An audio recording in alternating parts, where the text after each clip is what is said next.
নানা আলোচনা ও জল্পনার অবসান ঘটিয়ে গত 17 অক্টোবর স্বাক্ষরিত হয়েছে জুলাই জাতীয় সনদ। এখন পর্যন্ত 25টি রাজনৈতিক দল ও জোট এতে স্বাক্ষর করেছে। সেদিনের অনুষ্ঠানকে অন্তর্বর্তী সরকারের প্রধান উপদেষ্টা ডক্টর মোহাম্মদ ইউনূস একটি নতুন বাংলাদেশের সূচনা হিসেবে উল্লেখ করেছিলেন।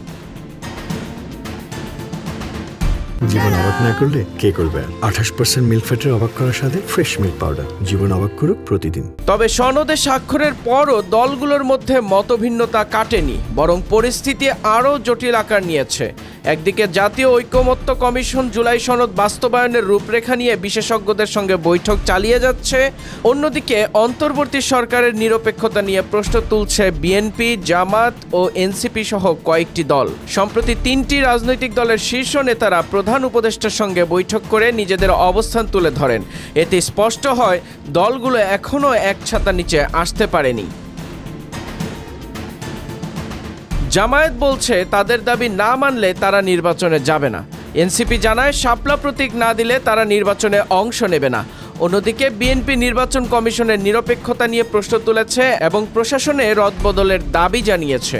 অন্তর্বর্তী সরকার 2026 সালের ফেব্রুয়ারিতে নির্বাচন আয়োজনের বিষয়ে দৃঢ় আশাবাদী। তবে রাজনৈতিক বিশ্লেষকদের মতে দলগুলোর অনৈক্য দেশের স্থিতিশীলতা ও গণতান্ত্রিক অগ্রযাত্রার জন্য বড় বাধা হয়ে দাঁড়াচ্ছে।